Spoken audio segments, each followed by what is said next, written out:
Hello दोस्तों, welcome back to my channel. यदि आप है क्लास 9th के स्टूडेंट और आप लोग का एग्जामिनेशन है सेकेंड टर्मिनल एग्जामिनेशन, जिसकी शुरुआती तारीख है 15/11/2022, तो आप लोगों के लिए ओरिजिनल पेपर लेकर के मैं आ चुका हूं। इस वीडियो में हम लोग डिटेल्स में देखने वाले हैं सारे संस्कृत के क्वेश्चन पेपर को। तो चलिए स्टार्ट करेंगे वीडियो, और इस वीडियो में हम लोग देखेंगे किस तरह से आप लोग ये पेपर डाउनलोड भी कर सकते हैं और कहाँ से आपको ये पेपर मिल जाएगा। तो चलिए हम लोग स्टार्ट करेंगे। सबसे पहले यहाँ पे आप लोग देख रहे होंगे, ये है आपका ओरिजिनल पेपर, यहीं से आप लोग को सारा क्वेश्चन मिलने वाला है। तो सबसे पहला जो क्वेश्चन यहाँ पे आ रहा है, ये है आपका ईद में कौन सा व्रत रखा जाता है। ईद में कौन सा व्रत रखा जाता है, तो इस सवाल में थोड़ा सा ईद से पहले होना चाहिए, ठीक है। तो यहाँ पे रोज़ा हो जाएगा। अगला है विद्या तप दान पुण्य से हीन व्यक्ति धरती पर किस प्रकार का जीव है।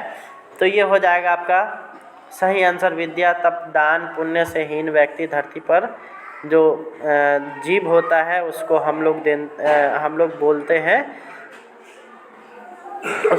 हैं पूंछ विहीन।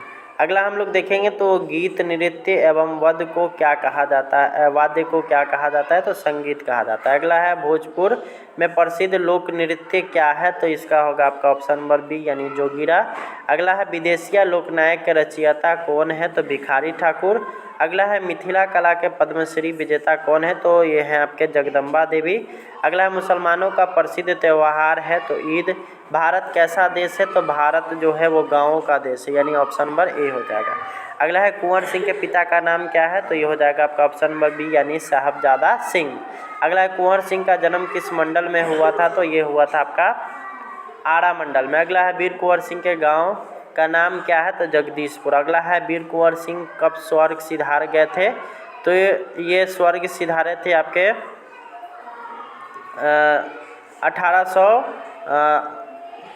1859 ईस्वी में, यानी कि ऑप्शन नंबर ए 26 अप्रैल 1858 ईस्वी में। अगला है हृदय का ताप क्या कहलाता है, तो हृदय का ताप जो कहलाता है वो कहलाता है प्रेम।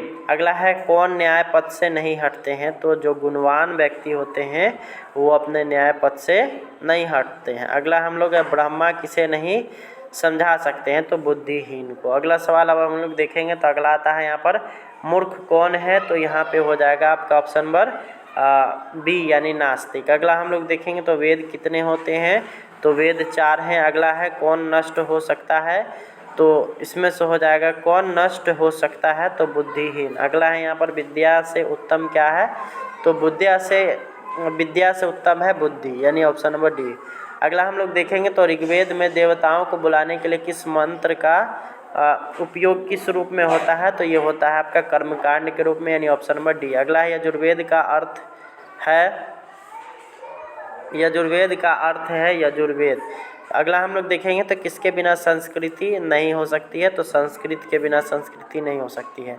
अगला है जहाँ जल नहीं वहाँ क्या नहीं, तो वहाँ जीवन नहीं, ठीक है। अगला है श्रेष्ठ व्याकरण कौन है, तो पाणिनि, यानी ऑप्शन नंबर ए। अगला है कौन श्रेष्ठ है, बुद्धि विद्या तंत्र और मंत्र, तो बुद्धि हो जाएगा, ठीक है। अगला है प्राकृतिक पर्यावरण किस प्रकार से दिखते हैं, तो ये देखते हैं देव रूपी, ठीक है।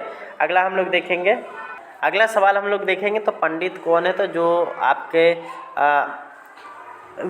विशेषज्ञ होते हैं वो पंडित धर्मज्ञ जो होते हैं वो पंडित कहलाता है। अगला है इंद्रियों को नियंत्रित रखना क्या कहलाता है, तो ये कहलाता है आपका शौर्य। अगला है याज्ञवल्क्य का जन्म कहाँ हुआ था, तो याज्ञवल्क्य का जन्म हुआ था उत्तर प्रदेश में। याज्ञवल्क्य की कितनी पत्नियाँ थी, तो 30 का आपका हो जाएगा सही आंसर, वो होगा ऑप्शन नंबर बी यानी कि 2।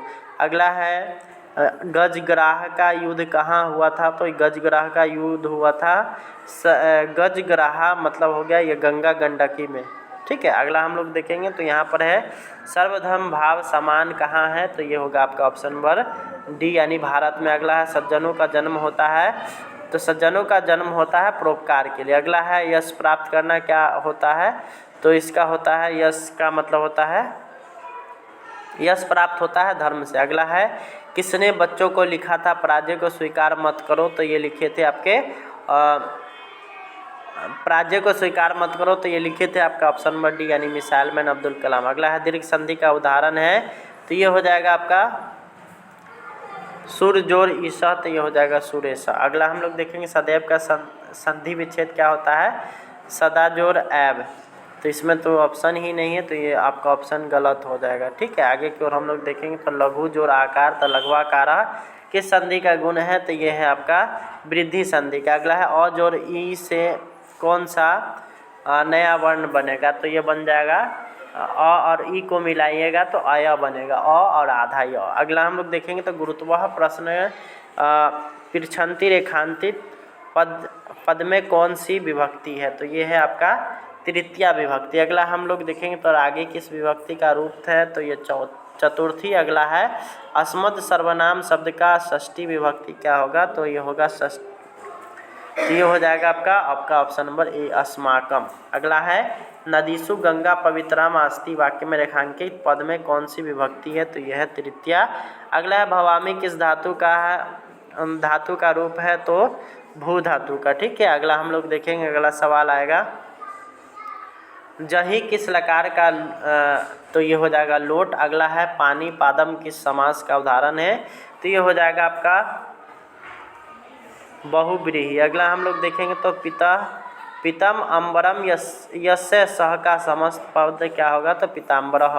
अगला है प्रतिदिनम का विग्रह कौन हो जाएगा, तो यहाँ पे है दिन दिन इति। अगला हम लोग देखेंगे अवयवी भाव समास का सही उदाहरण क्या है, तो ये हो जाएगा आपका ऑप्शन नंबर बी दशानन। अगला है रामेन स सीता वन गतवती वाक्य में रेखांकित पद में रामेन के तृतीया विभक्ति रूप होगा, तो यहाँ पे आपका ऑप्शन नंबर हो जाएगा ऑप्शन नंबर ए सहार्थे तृतीया। अगला है अपादान कारक में किस विभक्ति का प्रयोग हुआ है, तो ये होगा आपका ऑप्शन नंबर सी यानी कि प्रथमा। इस तरह से आप लोग यहाँ से आप लोग सारा पेपर देख सकते हैं, और इसका ओरिजिनल पेपर किस तरह से डाउनलोड करना है उसके लिए हम लोग को चलना पड़ेगा क्रोम ब्राउज़र पे।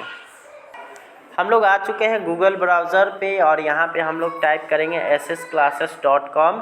जैसे ही हम लोग टाइप करेंगे तो यहाँ पे सबसे पहला नंबर पर आ जाएगा आप लोग को, और उसके बाद हम लोग यहाँ से आप लोग देख सकते हैं इस तरह से आप लोग को आ जाना है, क्लास 9 पे आकर के क्लिक कर लेना है, और यहाँ पे सबसे ऊपर में ही आप लोग को यहाँ पे मिल जाएगा। इसको आप लोग यहाँ पे देख सकते हैं। इस तरह से आप लोग नीचे की तरफ स्क्रॉल करिएगा, इसको पढ़िएगा अच्छे से, और नीचे की तरफ स्क्रॉल करते जाइएगा तो यहाँ पे आप लोग को सारा आंसर भी मिलेगा ऑब्जेक्टिव का और सब्जेक्टिव का। अगर पेपर को डाउनलोड करना है और सब्जेक्टिव का आंसर बनाना है तो आप लोगों के लिए यहाँ नीचे की तरफ जाइएगा तो आपको पेपर ओरिजिनल यहाँ से मिल जाएगा। जैसे आप संस्कृत का डाउनलोड करना चाह रहे हैं तो संस्कृत में यहाँ पे क्लिक करेंगे। संस्कृत पे जैसे ही क्लिक करेंगे तो आपके पास दो ऑप्शन आएगा, एक आएगा क्रोम और दूसरा आएगा गूगल ड्राइव। आप दोनों ही जगह में से किसी भी जगह से खोल सकते हैं। जैसे हम लोग यहाँ क्रोम से खोल रहे हैं, और उसके बाद जब खोलिएगा तो यहाँ पे एक डाउनलोड का बटन आ जाएगा, आप वही पेपर देखिएगा। यहाँ पे देख सकते हैं क्लास 9 संस्कृत लिखा हुआ है, यहाँ पे ये डाउनलोड का बटन है, इस पर क्लिक करिएगा, आपका ये इंटरनल स्टोरेज में डाउनलोड हो जाएगा। उसके बाद आप इसका सारा क्वेश्चन आंसर को देख सकते हैं, लिख सकते हैं, और यहीं से आप लोग का सारा क्वेश्चन रहने वाला है। तो थैंक्स फॉर वॉचिंग, मिलेंगे नेक्स्ट वीडियो में। धन्यवाद, बाय बाय।